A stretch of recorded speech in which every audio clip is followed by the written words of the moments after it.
This podcast is brought to you by Carvana. Carvana makes car selling fast and easy from start to finish. Enter your license plate or VIN and get a real offer in seconds, down to the penny. If you accept, Carvana will come pick up your car from your driveway. Or you can drop it off at one of our car vending machines. Either way, you get paid instantly. It's fast, transparent, and 100% online. Car selling that saves your time. That's Carvana. Carvana. Pickup fees may apply.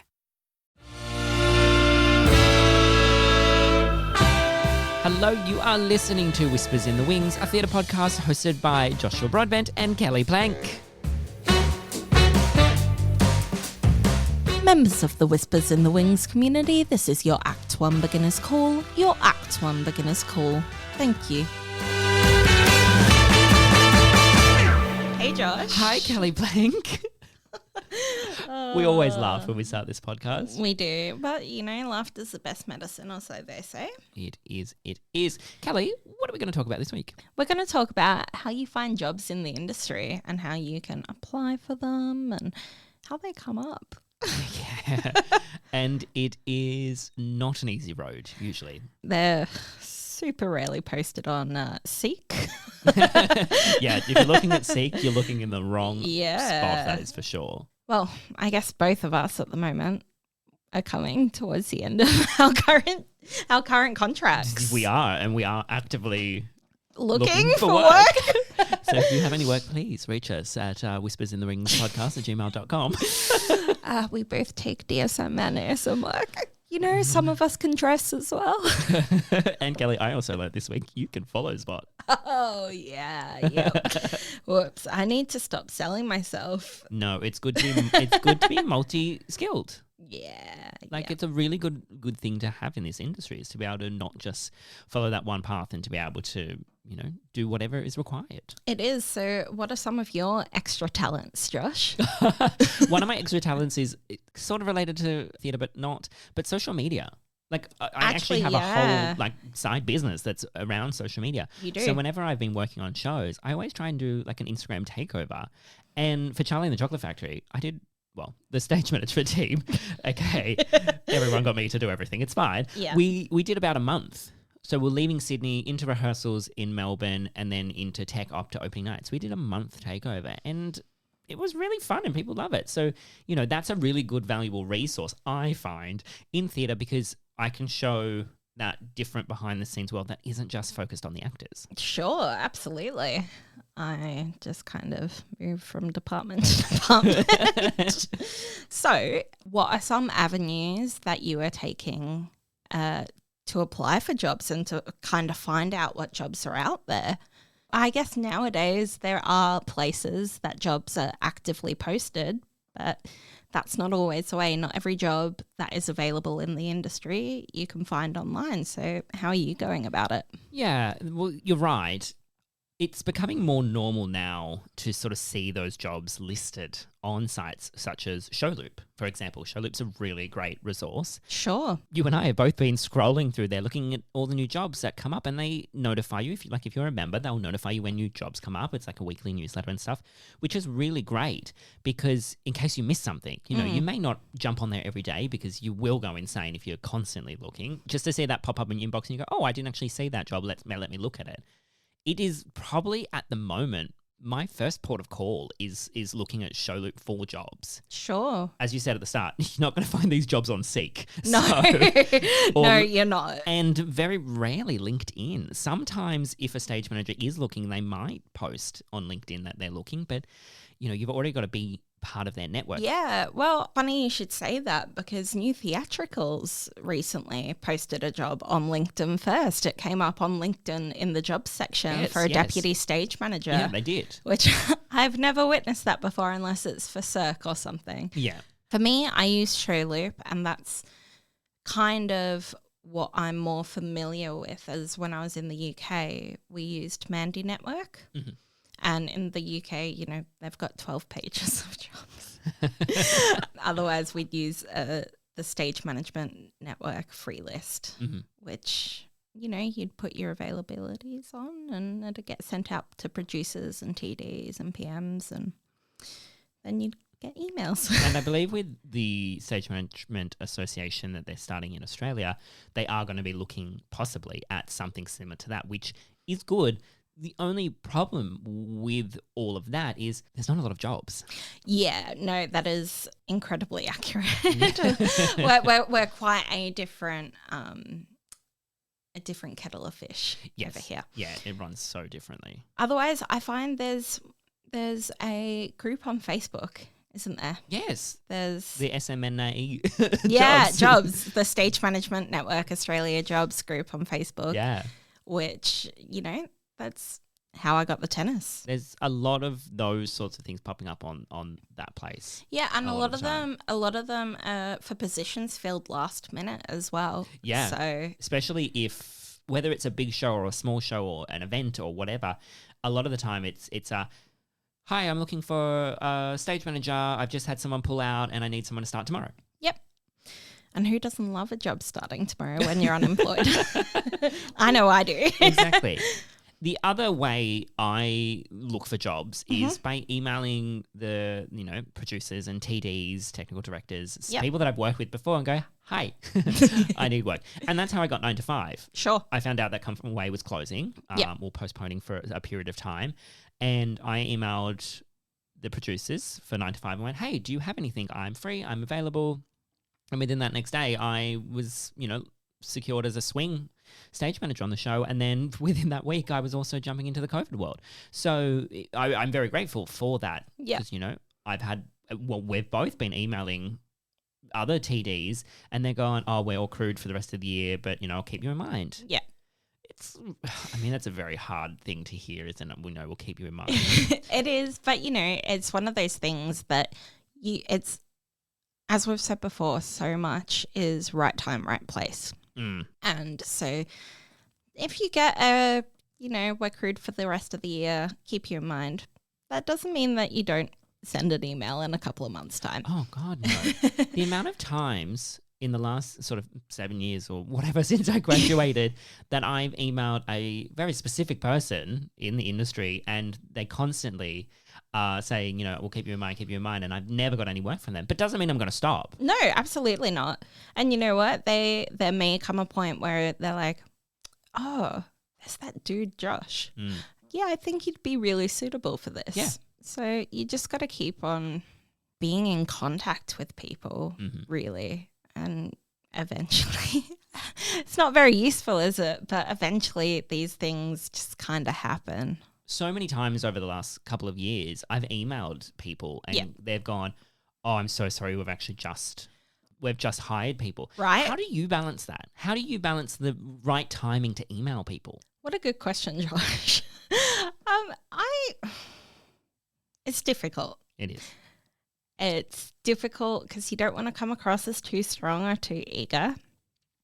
But I have found in the past when I've gotten emails that I've said, oh, we've just filled the position, or, if I'd gotten your email 3 days ago, I generally reply back going, completely understand, really glad that you guys have been able to find a suitable team, wishing you guys all the luck for the season. And, if you need any cover or if something else comes up, please keep me in mind. And then I'll normally follow it up, in a month's time or so if I've not been offered cover work or whatever. It's hard because it's upsetting to get that rejection. But I think you're right in that making sure you're not being sort of like passive aggressive or sarcastic in that email response, but to be genuine and be like, oh, well, congratulations. I'm so happy for you. I'm happy you got your team together.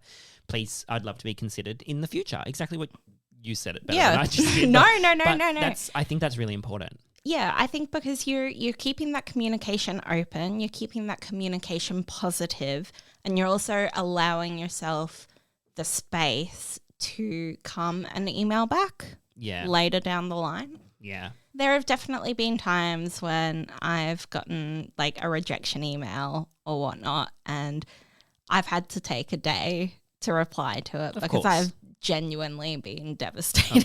Of course. But, it's you just need to find a way to keep that communication positive and open.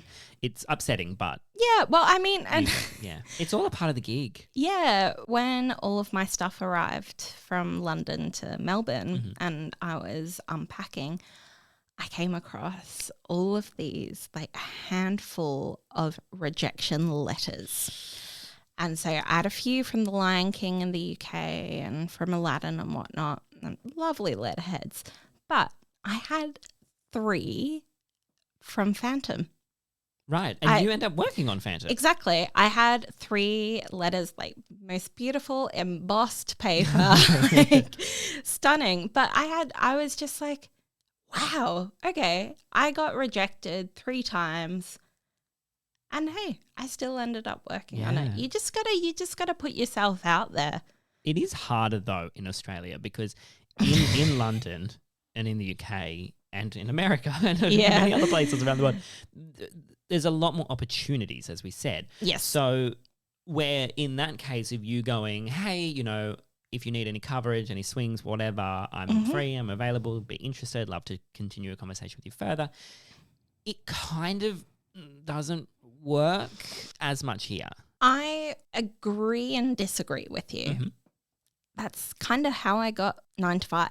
Okay, right. I know it's not stage management. Yes. But, you know, hey, I have gotten some pretty good opportunities with 9 to 5. Yeah. But yeah, I emailed off Showloop. The job on Showloop was put up for dresses and I emailed, and at the bottom of my email I said, hey, just so you're aware, normally I work as a DSM or an ASM, and our TD got back to me saying, excellent, I'll pass your details on, and that's really good to know. I've got you on my books now, and it's kind of worked out behind the scenes a little bit. Yeah, for me. it has. It has, especially as you would have heard in last week's episode. I got a little bit of stage management work.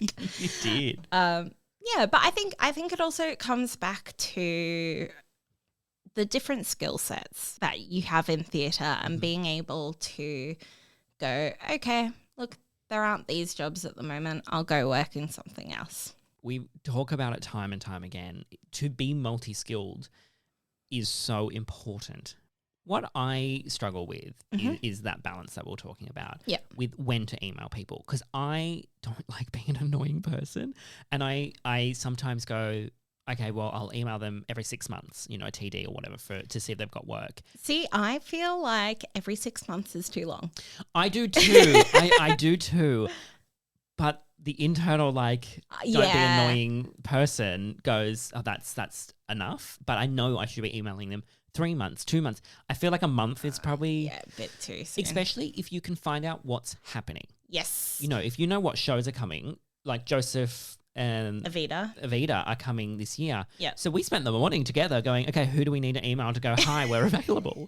Exactly. Even if at that point we're not available, right now we are, so we want to be known. But then you sort of get to that point of, is this too soon to email? Because sometimes I've had that it's too soon. They're like, oh, we're not going to be looking for a couple of months.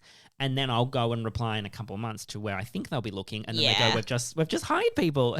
It is really difficult to find that happy medium. Look, we don't want to make it sound like it's really hard to get a job, but we want to be realistic. You're not going to walk out of a university course and go straight into that perfect job. No. You're going to have to sort of navigate that way through potentially some smaller things. Well, look at me. I'm dressing. Exactly. And you've come back from the UK where you were, I'm going to say you were successful in the UK. Thank you. With the list of things you have done, to me that goes, you have been successful. Yeah. And then to come back here and, you know, work in a different department. And I hope I don't make you feel bad, but no one knows your name here. Yep. And that's what it's all about, is people knowing your name. And that is exactly why I applied and took the dresser role, because I knew that if I wanted to stay in commercial theatre, I needed to be in a commercial theatre and work on a commercial show. Exactly. And so that's what I've done. And met you. Hello. But also I've made some really good connections. Yes. And been networking my ass off. And that's what it's all about. Yeah. Kelly, if there was a show coming to Australia, say for example, Joseph, Yep. and you wanted to find out who the TD was on it, How would you go about it? Okay, so first I would look for any publicity about the show, as normally when an article or the show is announced, it'll have who is producing, whether that is a certain person or a group or company is producing, and then I will either go onto that company's website to get to know who works for them, or my other favorite, LinkedIn. If I know what company, I'll search for the company and then search for the people working for the company. And sometimes they've already changed their jobs to TD, Priscilla, or whatever. Yes. And then a little bit of Google sleuthing for emails or contacting friends going, hey, do you know this person? Have you got an email address for them? And then sending an email. Yeah. Yeah. It's Easy as pie. simple as that. Yeah. I mean, that part is simple. Yeah. The rest of The it, waiting. The waiting, the anticipation. And I just want to put out there as well, like I'm sure that you've had this experience. Sometimes you email, you don't get a response. Like 98.9% of the Yeah, time. yeah. You don't get a response. So it's learning to be able to sit with those feelings of anxiety, waiting for an email, which you may never get, and also that the eventual feeling of rejection because you have not gotten an email. In Yeah. saying that though, I emailed a TD when I first met you a month or so ago, and they got back to me I think 3 or 4 weeks later with a job that wasn't posted anywhere. Yeah. And I was just like, I thought I'd never hear from you. Yeah, well, that's the thing. You just, it's all about the right time, right place. Yep. And you've got to find a way in those emails to make yourself stand out. Yep. To make yourself unique. So how would you do that? I will email producers that I've worked with when I know they're opening a show or opening night's coming up, and I go, like, chookers for opening night. I hope you have the season is fantastic. Blah blah blah blah blah. What a great idea. And I'm currently out of work, or I finished work here. If got anything, just to make it not that generic standard. Hi, looking for work. Here's my CV attached.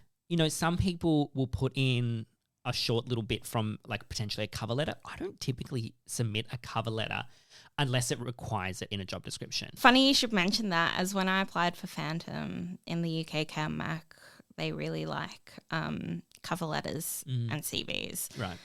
And you actually get an email address to send it to. You're not just submitting it online. Yeah. So when I applied for Phantom, I was literally like, I can't. I've done so many cover letters. I'm not doing it. Yeah. And I literally just wrote a tiny ass bio. I wrote, hi, I'm Kelly, applying for said position on said show. Currently doing this, previously done this, this, and this. Have experience working with this. And it was maybe 4 sentences long. Yeah. And I still got an interview out of it. That's the thing. I find if you approach it in a way that not every single other person that may be emailing them is approaching it, it's better. But to find what that approach is, you've just got to keep workshopping. You've just got to try something every time you email them, something different. Oh yeah. I mean, I'd applied for Phantom 3 times. Yeah. But I'd also applied for Les Mis and Half a Sixpence and loads of other of their shows over there, and always been rejected. So just got to roll with it. Yeah, unfortunately. It sucks. And I guess you kind of grow a bit of a thicker skin over it. And it never hurts to send a follow-up email. Yeah. I don't like doing it, as I said, because I don't like being annoying, but I am becoming more accustomed to doing that, I guess, because if you haven't heard from someone in a couple of weeks, or if you hear from someone, they go, yep, everything, got your CV, I would love to have a chat with you, I'll get back to you. If it's been 4 weeks and they haven't got back to you, reply. Well, Hi, I mean, still love to have a chat. So prior to meeting you, I had never sent a follow-up email, and I sent my first follow-up email the other day. Amazing. There's an interview in it. You just got to look at it like you would do for any other job, not just in this industry, just in a normal career. Yeah, and I think that's why I think that's why people struggle, because a lot of the time you've not had a standard job, you've not had a regular job. So knowing how they operate is a little, is unknown. I mean, during lockdown in 2020, when I was all of a sudden out of work, I was applying for at least 7 jobs a week. Yep. Things that I knew I could do, Yep. and that my skills as a stage manager and my skills as a human, I could do. Nothing complicated. Like I wasn't, applying for neurosurgeon or anything like that. But constantly trying to find that balance of going, hi, I'm a stage manager, but these skills correspond to this in your job listing and this, blah, blah, blah. Rejection after rejection after rejection. Constantly getting rejected for jobs that I know that I'm capable of. Look, That gave me a really thick skin doing that. Coles rejected me. Look, I got rejected from McDonald's when I was like 16. So did I. And you know what? I think they'd reject me now because I'm above a certain age and, well, that's just too much to pay. But I had a similar thing. When I moved back to Australia, I, was looking for theatre work. But it got to a point where I was like, I've got to make an income. Hello, Coles. Hello, Woolworths. Yeah. Hello, any reception job that I could do with my eyes closed. Yep. Never had an interview. No. Not for a single job. So maybe you shouldn't trust any of my advice. Look, that is what our conversation today is. It's things that have worked for us, things that haven't worked for us. And, there's no set way of applying for a job. There's no set way of contacting the right people. It is a challenging industry. Yep. Especially now with everything that's sort of happened. There's not as many shows running currently as there typically would be in a year, but there's a lot coming and there's a lot happening. So you've just got to trust the process. Yeah. I mean, sign up for, one of my favorite things is signing up for Aussie Theatre or following them on Instagram. Because they will always announce the latest shows. Absolutely, they will. But I'll go on Instagram. Oh, look, Evita's coming. Yep. Joseph is coming. Yay. Yeah. Josh? Yes, Kelly. Good luck with your job search. Thank you, and good luck with yours. Please keep me updated. Absolutely. You too. Do you know what, Kelly? What? I need to go to the bathroom. Can we call this intermission? No, I'd like to call it interval. Oh, we will get into this conversation one day. We'll see you after the break. Bye. Popcorn Podcast with Lee and Tim is your weekly fix for all things movies. It's bite-sized, moorish and a little salty. Every week we review the latest cinema releases as well as chat movie news and trailer insights. Search Popcorn Podcast with Lee and Tim on your favourite podcast app now.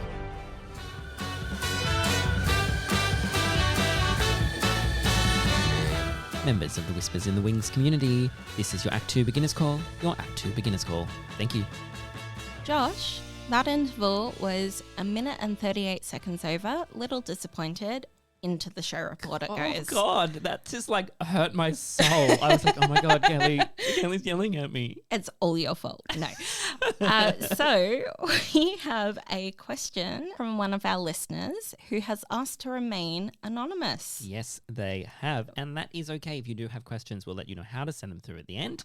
But it is okay to remain anonymous if you need.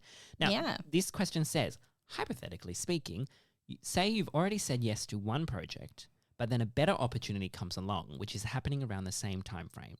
Can you change your mind with something you've already said yes to? And if so, how do you do it in a respectful manner? I like it. I have had this situation Okay. before. Okay. Yep. How do you do it? I think it's a little bit different in the UK. Okay. There's a term for it, and I can't for the life of me remember the term.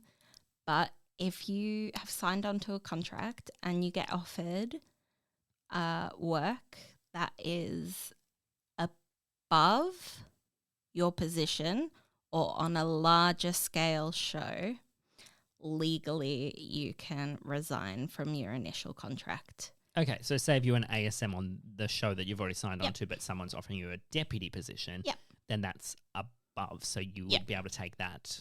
Yeah. Right. It's like a one-word phrase, and it's betterment? Oh, it's called betterment. Betterment. Okay. Actually, maybe I just made that up. Well, let's go. Let's go with we'll that. We'll call though. it betterment for now. This question doesn't say specifically whether they had signed a contract or not. Yeah. If they hadn't signed a contract, well, then it's quite easy to pull out, you know. So if you were offered one job and then you were offered a second job, but you hadn't signed a contract for either, how would you go about dealing with that situation in a respectful manner? Firstly, I'd have high anxiety about it. Yep. As we all would. Yep. And secondly, I would make sure that I call the person. Don't send an email telling them this information. Is this for the first job that you were offered? This would be for the first Yep. job. So if you've made the executive decision. You want the second job. You've made the decision that the second job is the best one Yep. for you in that moment, for your career or wherever you want to be in the future. Sure. So I would call whoever I have been communicating with for that first job. Yep. I would simply to them explain why this second opportunity for me in this moment is a better choice. You know, it may be that it offers a greater experience. Yep. You know, but difference between, board operating a show and actually getting to call cues. It depends on what sort of the way up is. Perhaps it's more money. So financially, it's a better position for you. Yep. Which in then the first job may turn around and go, okay, well, what, you know, we'll counter offer you. Yep. Not often happens, but it's just making sure that you're being open and honest. You know, you don't want to bullshit. You don't want to, faff about. You do want to get straight to the point because you don't want to waste their time on this phone call as well. Exactly, because you are kind of giving them bad news. What I have done in the past, and it's typically more when someone contacts me and goes, hey, I've got work for you. Are you free? I go, oh, I'm not, but have you met my friend?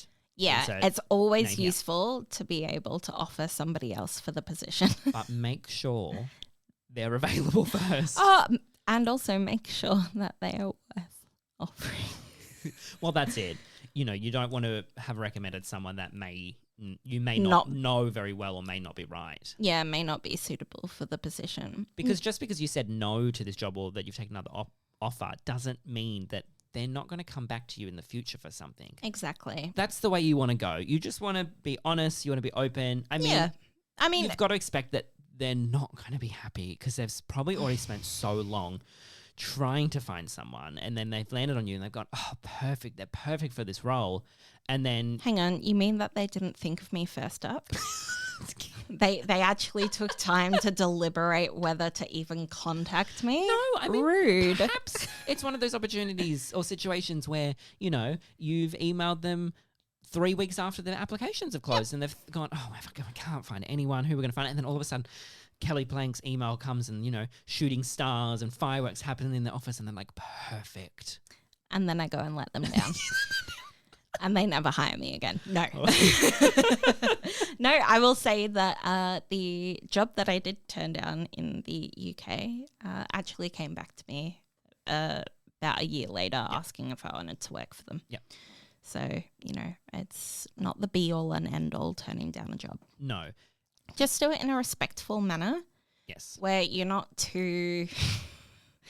you're not sucking up too much, but you're just down to earth. Yeah. As I like to say, at the end of the day, it's a job. You're just passionate about it. Yeah. Or like me, it's a hobby that has never ended. No, I am passionate about it. Oh my gosh. But I guess if you were in a contract, yep, then it's trickier because it you is need trickier. to go through that contract. You need to find out what the rules are. A lot of contracts that I have had have a probation period, which I know is quite different in Australia. Yeah, I'm trying to look back in contracts in my head and go, I don't remember. Yeah, no, like that. literally you have a probation period depending on how long the contract is. I think the standard's kind of 3 months. At any point, they can let you go. So it's almost like you're casual. Sure. Yeah. I mean, it's common for any job. Yeah. So at any point they can let you go, and at any point you can let yourself go. And then you kind of have a meeting with your head of department, your HOD, and you'll either pass probation or you will remain on probation and be given a list of things to improve on before they can actually let you go. Sure. So once you pass probation, the standard is kind of 2 weeks' notice. And the producers do have the opportunity to either accept or reject your notice. In the UK, they can reject your notice. Yep. Yeah. So it can be like, no, we've just had 2 other people in the department put in their resignation. You're the DSM. We need you to stay on or whatnot. And that's when you normally go into negotiations of, okay, well, I can stay this, but I need these dates off or whatnot. Right. And so the thing with that is also that you don't need to give a reason. Mm-hmm. And for me, I like to, depending on how well we mesh, I'll normally talk to my HOD before. Well, yeah, I guess you don't really just surprise everyone and go, I'm resigning. No. You usually have had a conversation with someone that you work with. I'll talk to my HOD or somebody I feel like I can confide in and go, hey, I've been offered this. Yeah. I really want to take it. What are your thoughts? And just getting somebody, like an outsider's opinion can really help. Yeah. There's so many layers and levels to this question, depending on at what point during the process you're in. Yep. Before contract, once you've signed a contract, are you currently in the show? You know, are you rehearsing it somewhere? Are you in tech? Are you dropping out in tech? So, you've got to do what's right for you and what's important for your career. So one other thing that I want to add is, you know, if you do leave a job early or you turn down a job, it's not the end of the world. These companies will probably still hire you. Yeah, exactly. Yeah, just don't fret on it too much. Good words, Kelly. Good words. Josh, I'd like to keep it to just that question this week. I think so. I think that's very good. It's a good question to have. It is. If you have any thoughts on it, let us know. If you guys have had experience with it, I'm sure our listener would love to know that they're not alone. Yeah, and of course, you know, it happens and we're all out there. Yeah. And if you'd like to reach us to discuss an experience perhaps or just share some thoughts or even ask a question, there's many ways you can do it. First of all, you can DM us at Whispers in the Wings on Instagram. Yeah. Or where else are we on? Twitter and Facebook? We are. Or you can email us at whispersinthewingspodcast@gmail.com. Or you can head to the link in the show notes here, which will take you to Anchor FM, and leave us a voice message. Now, as we said, we can keep your questions or experiences anonymous if you would like to share them. We would really love to hear them. So, Josh, that's another one done and dusted. Another one in the can. Now one of us has to go and edit it. Scissors, paper, rock? All right. Rock, paper. All right, we'll see you next time. Bye.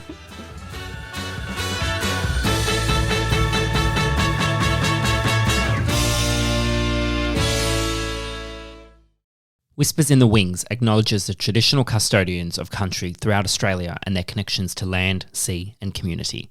We pay our respects to elders past, present and future. We acknowledge that sovereignty was never ceded, always was, always will be Aboriginal land.